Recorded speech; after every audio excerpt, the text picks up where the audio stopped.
Oftentimes your homeowner spends it again or spends some of it. They didn't realize, you didn't reach out to them. That's my favorite. Somebody says that they're making a complaint on the roof on behalf of their dad. Do you care? No.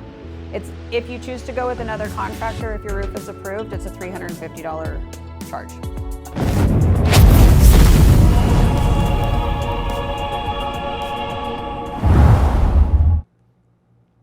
So this is the process right now that most storm restoration or people that do restoration work looks like. I make a lot of jokes about insurance companies, okay? I just want to preface this, and I swear, I don't hate insurance companies, okay? This presentation makes you feel like I do because it's fun and it's the truth and it really is the experience, but insurance companies are a business and they're just better at doing business because they're larger. I don't like what they stand for ethically. I have a lot of problems with that, but I think that it doesn't mean that every single person in the insurance industry is bad, okay? Because I don't believe that. You'll never convince me that one group of people is always bad. There's good people and there's bad people everywhere, but I am gonna make a lot of jokes. So I just don't want you to confuse it. Okay, so typically you receive an ACV estimate from the insurance company, and then you're gonna chase a mortgage check. Sometimes there's two mortgage companies on it. Sometimes it was the wrong mortgage company. Sometimes they want to have the check endorsed. Then you endorse it the next time and now it's a live check and they won't sign it. So they send it back and then you have to get it reissued.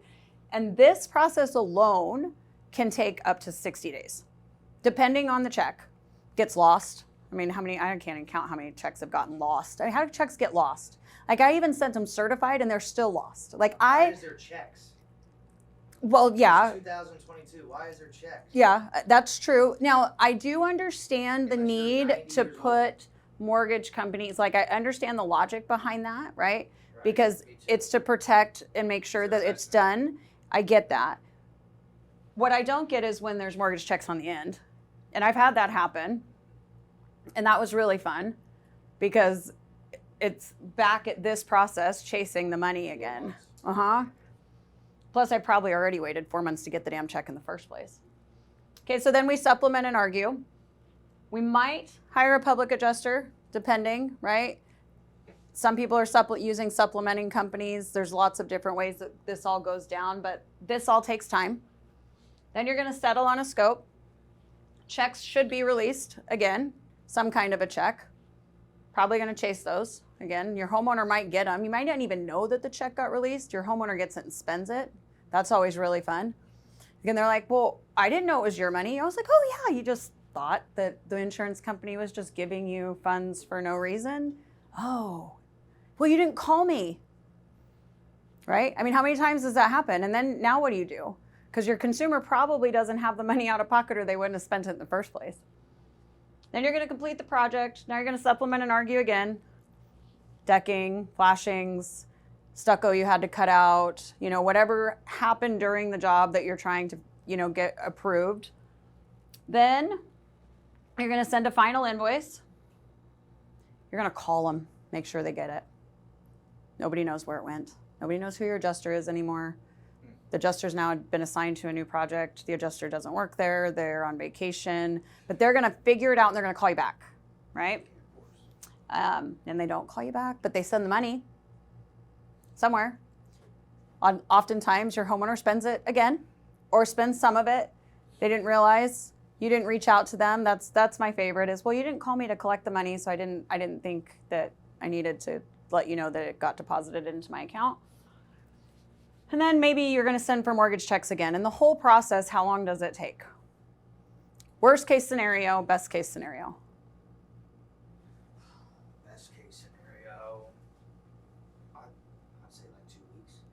Okay, probably 14 days to 21, yeah. You know what I mean? Yeah, those ones, yeah, probably around there. Catch him before he leaves town and you get paid quick. And I don't know, man, I guess probably 4 or 5 months. That's if you skip this stage, I would say, yeah, you could get it. It can take 4 to 5 months, but if you go here, you could, I have a claim that is 4 years old. 4 years old. So I've skipped.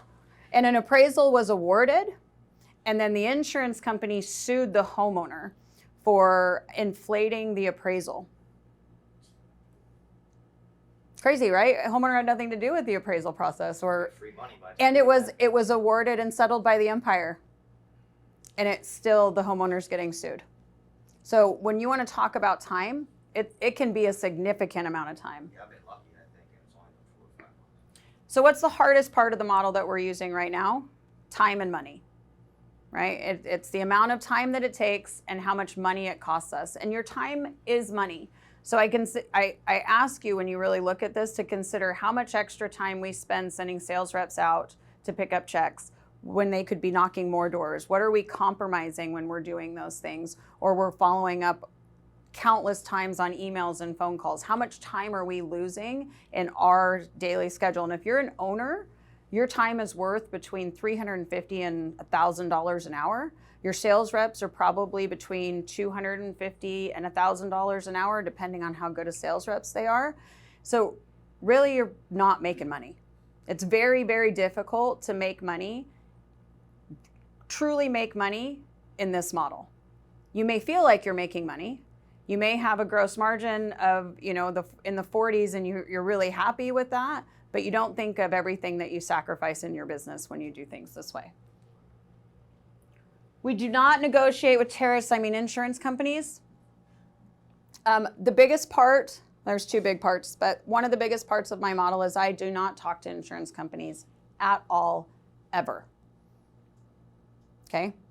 I know that that's probably really weird, but I don't. So I will go to an adjuster meeting. I stay focused on 3 things. Is it broke? What's it going to take to fix it? And how much does it cost? Okay, that's it. That's all that it. If it doesn't fall within those 3 questions, I don't answer it. I don't deal with it. That's it. Those are my lines. Okay. It's important to have a hard line here because it gets blurry really quick. And they will try to make it blurry, especially as soon as you switch. They will try to blurry those lines so that they can get what they want when they want it. And you can't allow it. You have to have a stop. Okay? So who should we be collecting from? That's a question. Yeah, our client. Why? Because we have a contract with them, right? They're who's responsible. That's who we think we're collecting from. But who are we actually collecting from? We are collecting from our good neighbors that saved us 15% by switching to be in good hands and are now on our side. Quack, quack, dum, da, dum, dum, dum, dum, dum, right? That's who we're truly collecting from, and that is the problem. We're trying to collect from somebody that we're not in contract with. You can't. They have all the power. And who should have the power in the claims process? Yes, the consumer.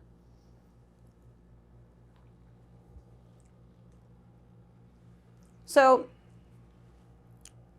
my model is actually the way that it used to be done. And somewhere along the way, about 15, 20 years ago, industry-wide, we shifted into using Xactimate, and we did it with good intentions. We thought we were helping homeowners. They don't know about their roof. They don't know how to do these things. We need to do it for them. We need to help them. But just like anything that you start to do for people, you disable them.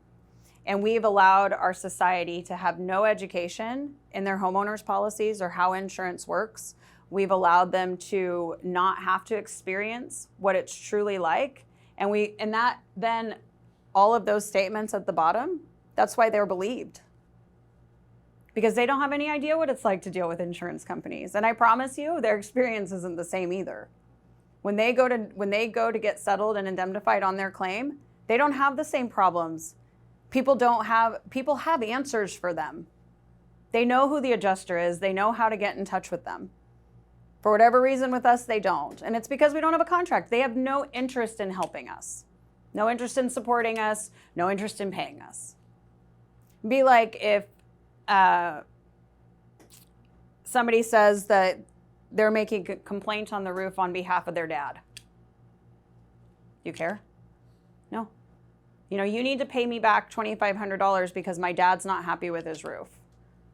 well, your dad needs to call me and tell me he's not happy. That would be our response as a business owner, right? Well, your dad needs to have that conversation with me. Well, why do we expect that it's going to be any different in with what we're requesting?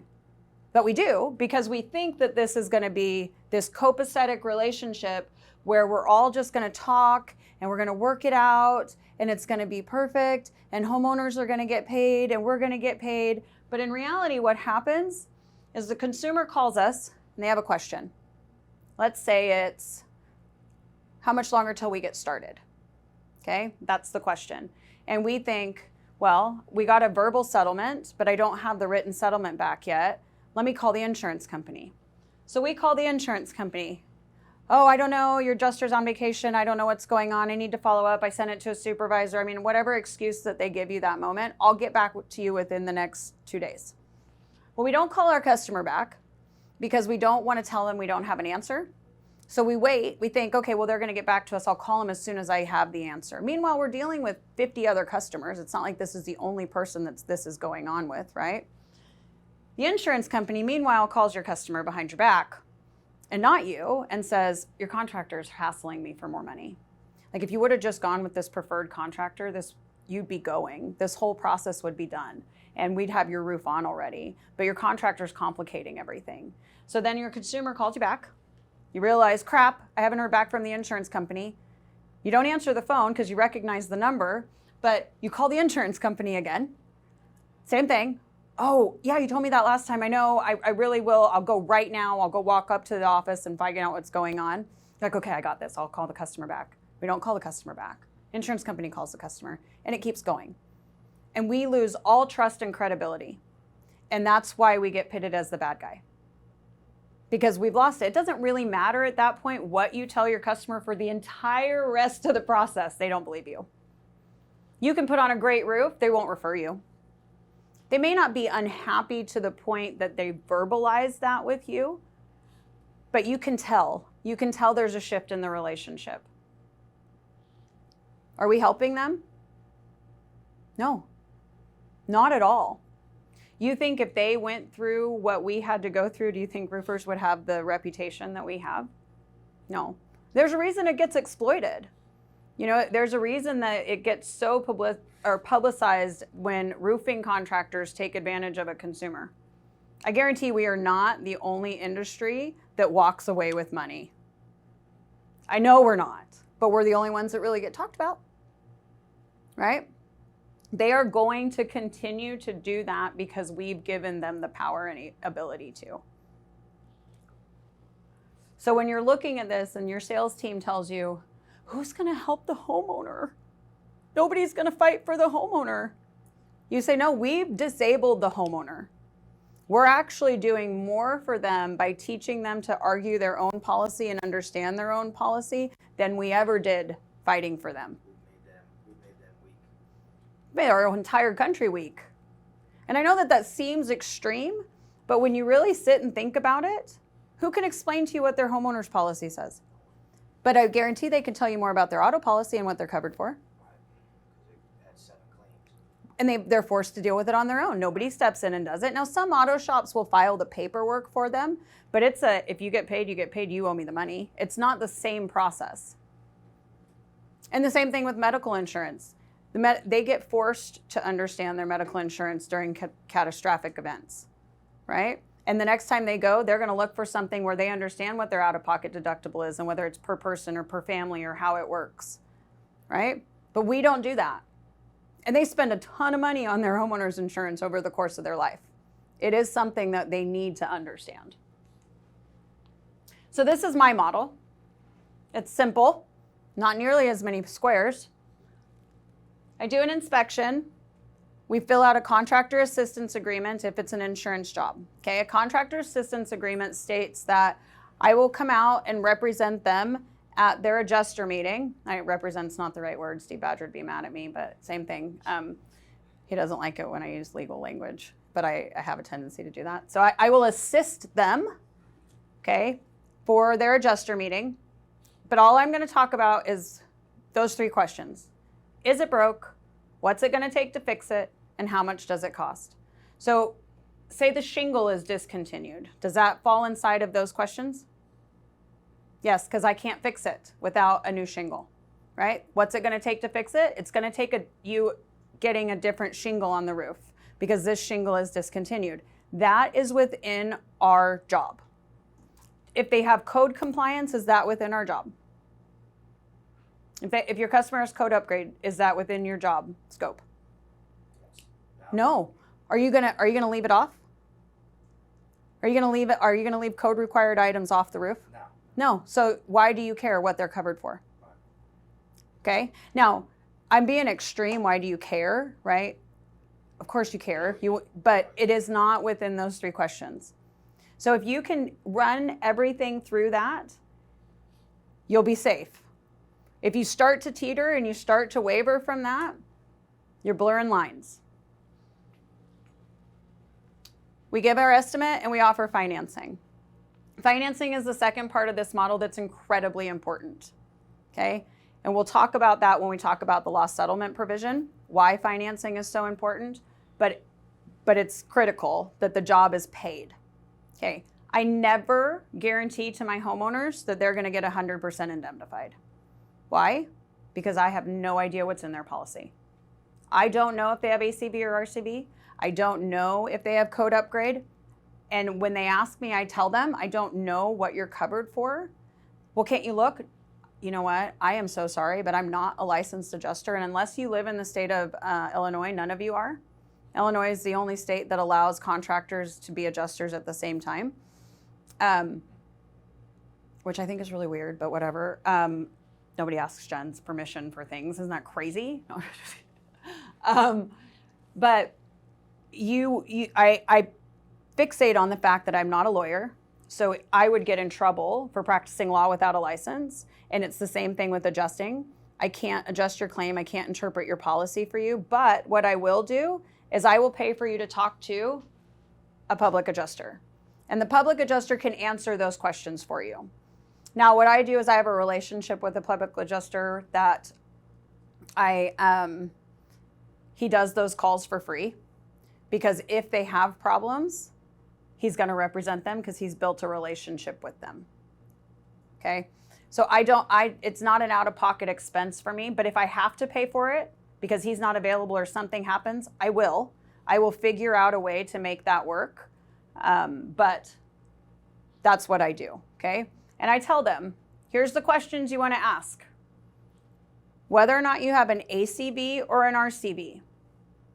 What exclusions are in your policy? What the loss settlement provision says. Whether or not you have code upgrade. And what your statute of limitations is. Okay? And other than that, the rest of it, it doesn't necessarily matter. Those things are really important for a homeowner at this point. If you get too complex on them, you'll lose them, right? It's like spoon feeding babies, okay? We're slowly doing this. But if they can get the definitions for those items, they'll probably be okay. Now, how many of my homeowners actually call my PA? 10% probably. The rest of them, I'm sure, Google it. And Google doesn't get accused of violating UPA laws, just in case you were wondering. They're allowed. Are they just paying it just out of their own pockets? So I finance them, okay? And that's... But they don't ever go to call their insurance company after that? Some do. And it's interesting because there's probably a percentage of them that really don't want to put the energy into their claim that we used to put into it. It's not worth their time. So they just trust you and you just... I give them their final invoice. My price doesn't change, okay? So my pricing is set up for a 2-stop close, which is why I have the contractor assistance agreement, okay? Because that's an additional time spent away with my sales team. So what I say is we'll come out, we'll represent you, or not represent, assist you at your adjuster meeting. It's if you choose to go with another contractor, if your roof is approved, it's a $350 charge. That's what I charge for my inspections for realtors. That's what I would charge for an inspection for somebody that isn't a potential customer, okay? The most important part of a contractor assistance agreement, well, let's step back. Do you guys use contingencies? Yes. Okay. So I was going to ask a question about Have you ever taken a contingency to court? Yeah. So why do we use them? I mean, I really like. Scare tactic. That's all it is it's a fear tactic. But then you can't even, now mine aren't even scary because everybody else's are scary. So you're the guy that does. You will never get anything back from a contingency agreement. A couple reasons. One, there's not a monetary dollar amount to a contingency agreement because it's a for proceeds agreement. And two, because you haven't exchanged any money. So I take a $5 deposit on my contractor assistance agreement. $5, that's it. The reason I chose $5, because a lot of people are like, that's nothing. And I go, I realize that it's nothing, but it does two things. I now know that the homeowner understands that there's a commitment, okay? Because having them give money, and they understand it's a binding contract. And secondly, I chose $5 because it's not enough money that if I forget to apply the credit to the invoice at the end, that they're gonna yell at me or even remember themselves. And that happens a lot, okay? But once you go over 20 bucks, people start to remember. And I know that it doesn't seem like that big of a difference between $5 and $20, but I personally didn't want the stress of having to remember who had a contractor assistance agreement and who didn't, and did we apply the funds already towards the claim, okay, or towards the job. Start the job, finish the job.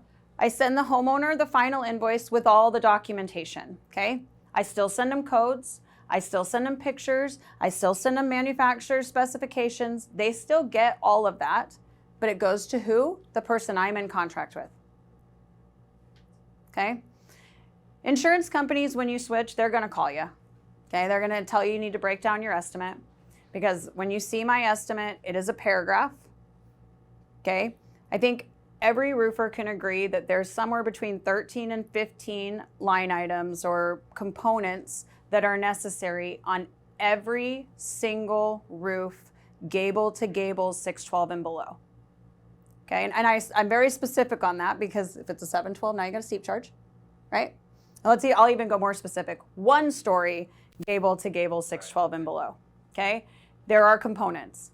Those components are listed in a paragraph because they will never change, okay? I operate at a 55% gross margin, okay? Now, my sales commission is below the line, so that can vary from company to company as far as where you put that, but for me, that's how that works. And all of my general overhead is built into my pricing and built into my markup. And I never break it down. When they called originally and they would say, hey, I need you to break down the line item and tell me how much drip edge is, because I don't cover drip edge. You know what, I'm really sorry. You're gonna have to work that out with your insured because my pricing isn't set up that way. There's too many components that go into my pricing for me to be able to break it down, like mileage and backlog, and I just would start spitting stuff off. And they stopped pretty quickly. I had them, and then they'd ask, well, do you have a price per square? And I go, well, did you do an Eagle View? And they'll say, yeah. And I said, okay, well, do you have the totals at the bottom? So you could realistically just divide that, and that would give you a price per square. And then they feel stupid, right?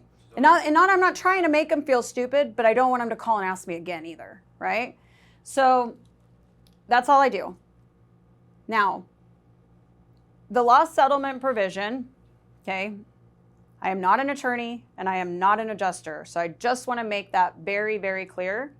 I'm just telling you what my understanding is of it. Does everybody understand that? Okay. So loss settlement provision essentially says if coverage is extended, the cost is reasonable and necessary, and it's incurred, some say spent, okay? Matt Mulholland and I had a discussion in my last breakout about incurred, okay? The true definition of incurred could mean contract signed.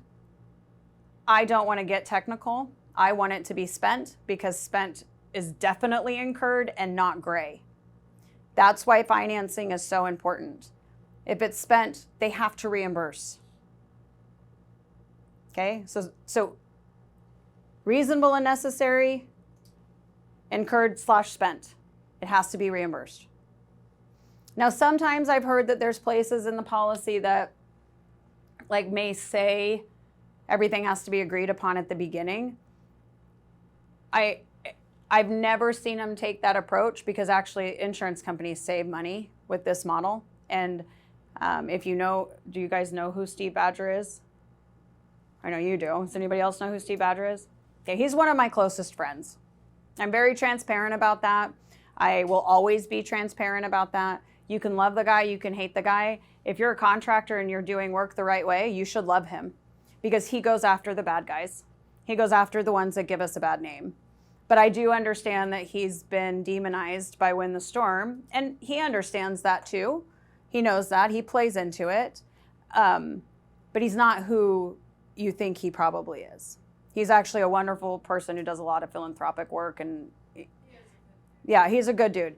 I mean, we disagree on things. We disagree on things all the time. So don't think that I like completely endorse every single thing that Steve Badger does. I don't. But I understand that he has a job to do and he's good at his job. And for the most part, everything that he does supports what I do. He is willing to go on tour and tell people that this is the right model. That's a big deal, right? When you have something that's literally a win for all of the sides of the industry, it's a no-brainer. It's just scary. Change is scary. And I completely understand that. But it really is the right thing for everybody. Okay, so I always get this question. Why would a homeowner finance? Sorry. No, yeah. You want me to go back? What if the homeowner went to the adjuster, they gave you an estimate, they released funds, and then the homeowner, I've done a job or two recently that was like this. Then they go find me and they're like, hey, can you price this job? We'll price the job.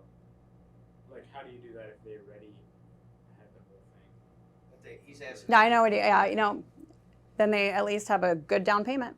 Okay, but then if your price is higher at that point, how does that work?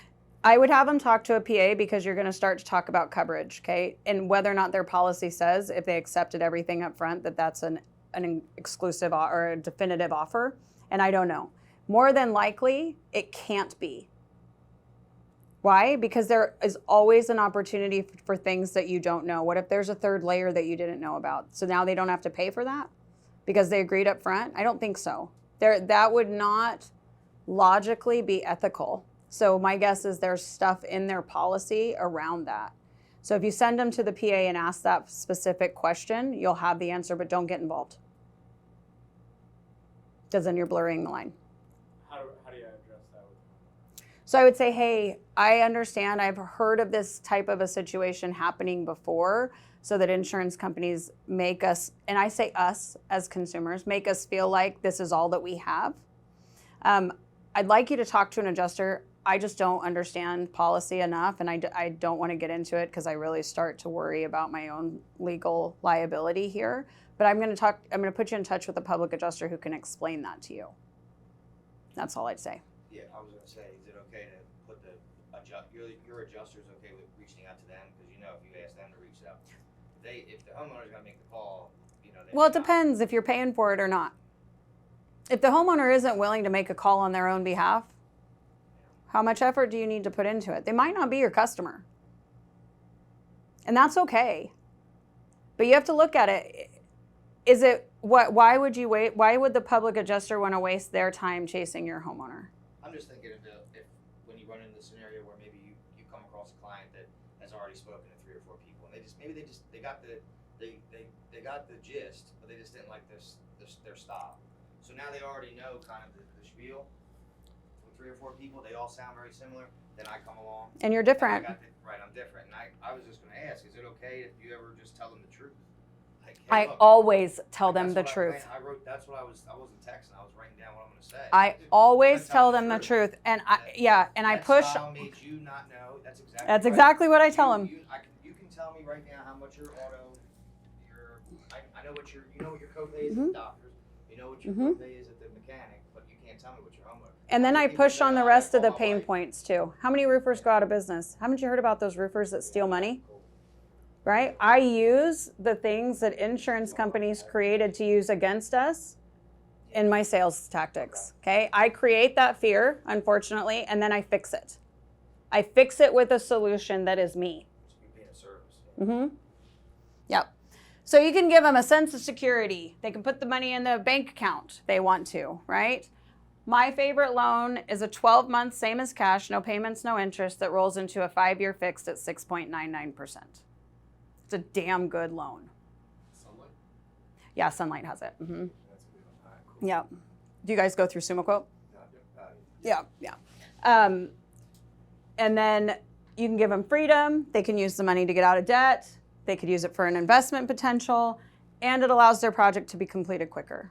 So my question isn't why would they finance, it's why wouldn't they finance? It's a soft pull on their credit, so it's not even a hard hit, okay? If you use Sumo Quote and incorporate Sunlight financing in it, you can actually pre-qualify your customers too. So there's really no reason that they wouldn't. Now, business owners in general, we typically have a conversation around debt, and it's because we live in scarcity in this model. So we have the same, we take our own personal fears around being in debt and assume that all of the homeowners have the exact same fear. But most homeowners don't. Most of them would rather have the freedom to do with what they want, the 15 or 20 grand, and have a calculated payment than they would wait for insurance money. Do you, if they for some reason can't qualify for financing, do you just do it the old-fashioned way? Or Nope, do you just, I walk away. okay. So what I do, So and this or it's yeah, 100%? that's me, okay? That's a personal business decision. I do a lot of philanthropic work. I do a lot of free work for people Your time is super because I feel like that's my job as a small business owner. I get support from this community. I give back to the community. And, you know, we gave $7,000 away to autism in May for Autism Awareness Month. I put a roof on for a vet. I do small repairs for people that can't do repairs for themselves, but maybe don't have the money, you know that. So no, I don't help those people, okay? If they can't qualify for financing, I have a couple, and I say chuck in the trucks, but I have a couple contractors that I know that do work for insurance proceeds, and I will refer them there because at least I know they're not going to run away with their money. But you have to have a line. You know, it's hard, but you have to. And if you waiver once, you'll get asked to do it a lot.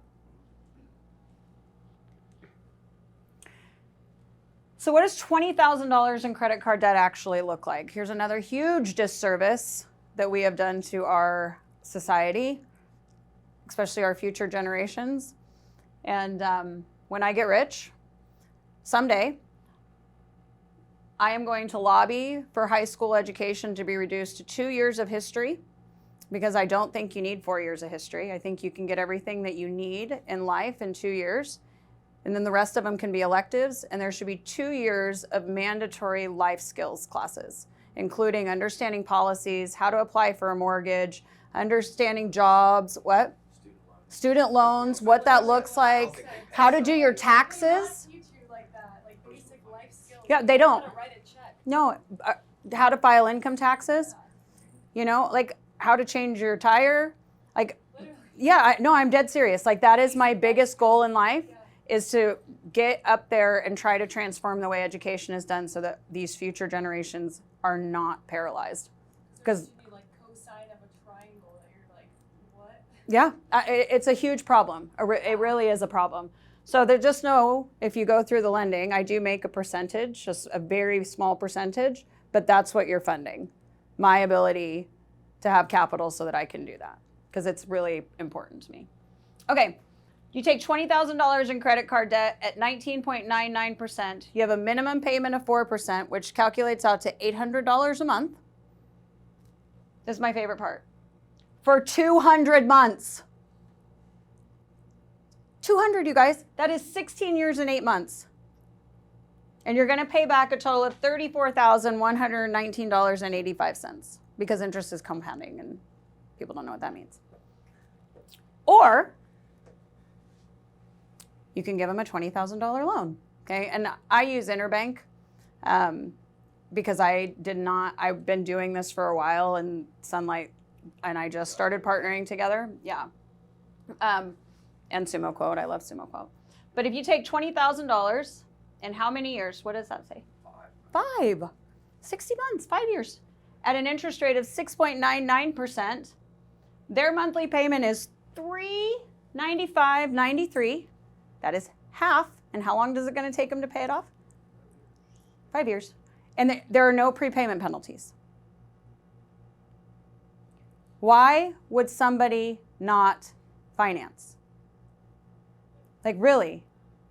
Like, it is a no-brainer. Last year, or this year, we'll go last year. Last year, we did about 35% financing, okay?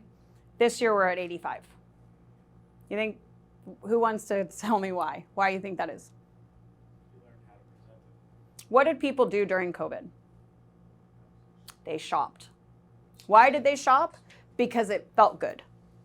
Releasing dopamine made them feel better. And we were all depressed. We were all bored.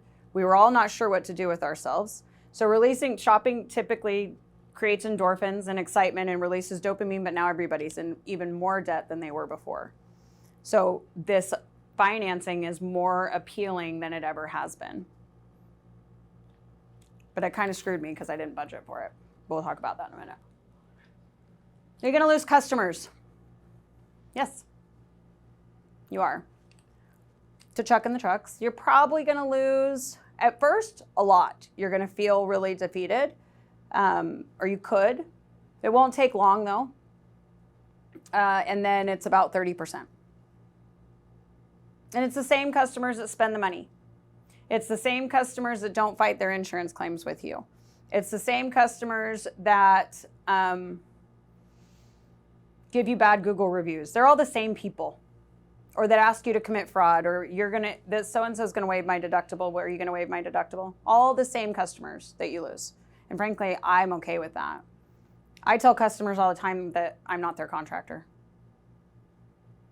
You wanna have some power in your business, be able to say that to a customer, not need them.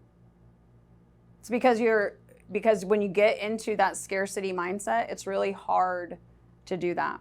Even when business is slow and I'm scared, I still turn people away. I don't waver from that. Because my core values and our morals and who we are matters more than that quick buck that second. Even if I go out of business, I'd rather go out of business with integrity. It's just kind of, that's me. That's who I am. Does anybody use HailTrace? Okay, you should. So I've been really fortunate to have some great, industry friends, and Derek is one of my friends, the owner of HailTrace, and we were on tour together with John Dye, and I said, hey, how hard would it be to get credit scores incorporated into your canvassing app? He was like, oh, I don't think they can do that. And I'm like, oh, I'm 100% sure they can. I just don't know how hard it is. And I knew it because I had seen it in a Sales Rabbit presentation. And I really like Sales Rabbit too, but Sales Rabbit 1 is a lot more expensive, and I don't think you need to spend that much money. Sales Rabbit is great for solar. Sales Rabbit is great for campaigning. There's a lot of other things that I love Sales Rabbit for. HailTrace has better maps. And what you're doing and giving your consumers everything that they need, giving them the weather data report information is great, because it really keeps you out of everything, okay? But when you click on a house in HailTrace, you can see head of household, their date of birth, their financial rating, which this one says 800 plus, their median income, and you'd have to Google what 67 means. These are codes, okay? Their financial occupation code, and if the homeowner's been confirmed. One thing that I tell everybody, don't not knock a door because you see them in the 500s.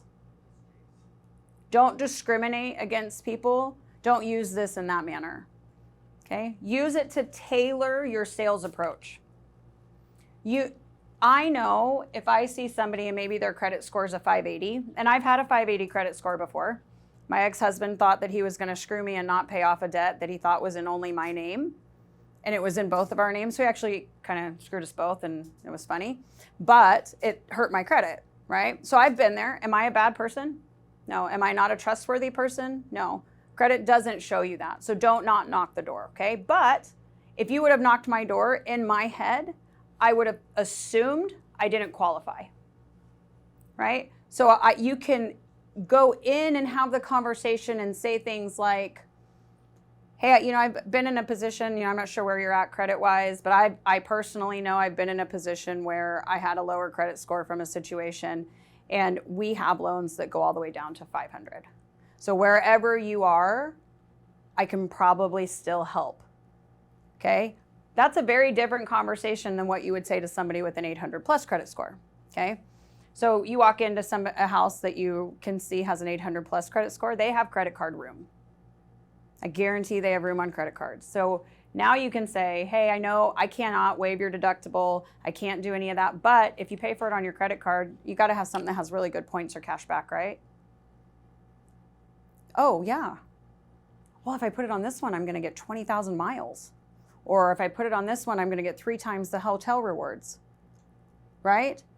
So you can find ways to sell it based on the information, but please promise me you'll never not knock the door, because you just don't know. Okay, so I realized that I had access to great financing because I'm a member of a Certified Contractors Network, CCN. But I started talking to other roofers, even roofers with bigger companies, and my rates, my dealer fees were still lower. And I'm like, really? Like, you do 50 million. How are your dealer fees not lower? Well, they have no bulk buying power. So I put together an organization called Builders United Lending so that and then I negotiated with Interbank, Green Sky, and Service Finance to have lower rates within that. One thing you need to understand, if you're applying to be where a bank funds you directly and all of the banks fund me directly, okay? If you're applying for that, you're gonna have to apply. They're going to require financial information. They require it because you're a liability now, right? They're gonna give you a percentage of the job, 30 to 50% upfront. You could run. Everybody has that fear about roofers. And until we switch it and we get back to being in control of it, it's not gonna go away immediately. So just be prepared for that. But also don't feel embarrassed because you're not profitable. That's not what they're looking at. Okay? You're transitioning. They're looking for issues with integrity more than they are anything else. Just so you guys know. So I partnered with Sumo Quote. I love Sumo Quote. One, I think the CEO for Sumo Quote is an amazing human being. And if you have not met Ryan, he's here and you should stop and talk to him. And I love to support business owners that I can get behind in who they are ethically.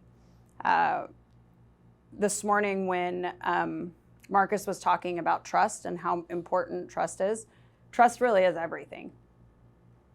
I think the reason that I have done as well as I have quickly is because I'm very transparent.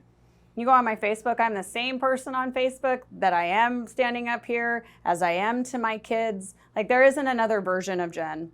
I'm too tired, I'm too exhausted, and I'm way too old to give a fuck. You like me, you don't like me, and that's okay. I'm never gonna please everybody. But having that creates trust. How did you feel about Marcus this morning? Did you think that he was a facade? No, right?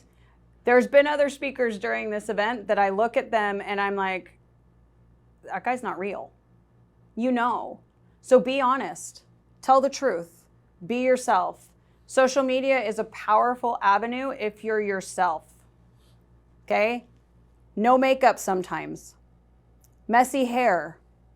No makeup sometimes. No, I'm just kidding. But I know that sounds really silly, but people need to see that you're a human and they relate to you. Only 30% of consumers buy based on price. People think that it's a lot higher. It's only 30%. They buy based on trust and quality. So you have to sell value. And if you're having price conversations, you haven't sold value. Price should never be a topic of conversation. It should never matter. Okay, so screenshot this. This is the landing page for Sunlight. And if you do go through them, I do ask that you use my stuff just because I do make a percentage. I'm not going to lie. And I really do want to go and lobby for these things. And this is my avenue to do that. So, because if you go to them directly, now if you go to Interbank, Green Sky, or Service Finance directly, you're going to pay higher dealer fees. If you go in through Sumo Quote, the dealer fees are the same, regardless of whether or not you use me or not, but I do get credit for it.